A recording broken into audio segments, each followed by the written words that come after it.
महल के अंदर सुआ देती है। जब जाकर के धर्मपुत्र भीम से कहता है, भीम आज मोखो से और मोखा कमाल चौको मार दे। कुंती पुत्र भीम जब महाराज धर्मपुत्र की बात सुनता है उसी समय खड़ा होता है और कहता है, महाराज मुझे क्या करना होगा? बोलो, भीम तुम करनू या पड़ेगो, आधी रात में जाना होगा और लाखा भवन का आग लगाना होगा। कुंती पुत्र भीम बड़ा बलवान था। बताया जाता है कि भीम के अंदर 10,000 हाथियों का बल था। ये भीम साक्षात वही पवन पुत्र था जो बजरंगबली है, अंजनी पुत्र हनुमान और कुंती पुत्र भीम दोनों के अंदर बताया जाता है कि बरोबर ताकत थी। बल के अंदर दोनों बरोबर थे। कुंती पुत्र भीम खड़ा होता है, आधी रात में जाता है और जाकर लाखा भवन का गेट मारे आग लगाता है। जैसे ही अग्नि लगाता है जना आग तेज सी दिखाता है और धधकवा लागी। मंत्री प्रोचन सूता हुआ था। भीम अग्नि लगाकर वापस आता है।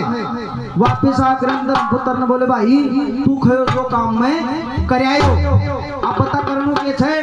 बोले करनू यही छे, 4 वाने जगा ले और माता कुंती को जगाओ और एक साथ सारा का सारा सुरंग द्वारा बाहर निकल जाओ। 5 भाई पांडव और 6ठी माता कुंती छऊ का छऊ खड़ा है और सुरंग द्वारा बाहर निकल जाते हैं।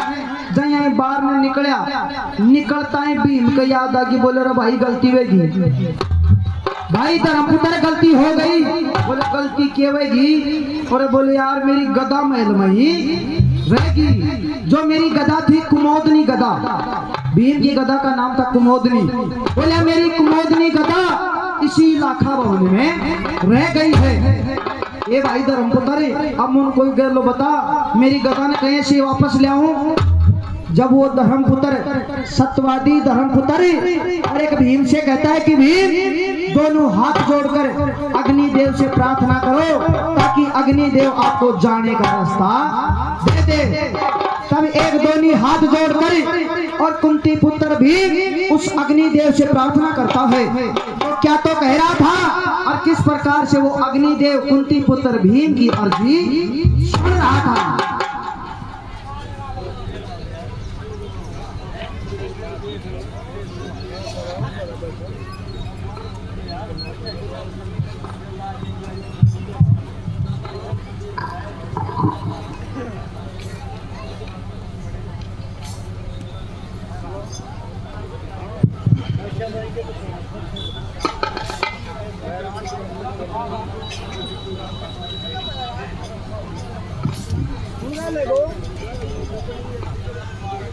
दोनी तो याद जोड़ कर बोलो अब मेरी लाज बचा देना।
ना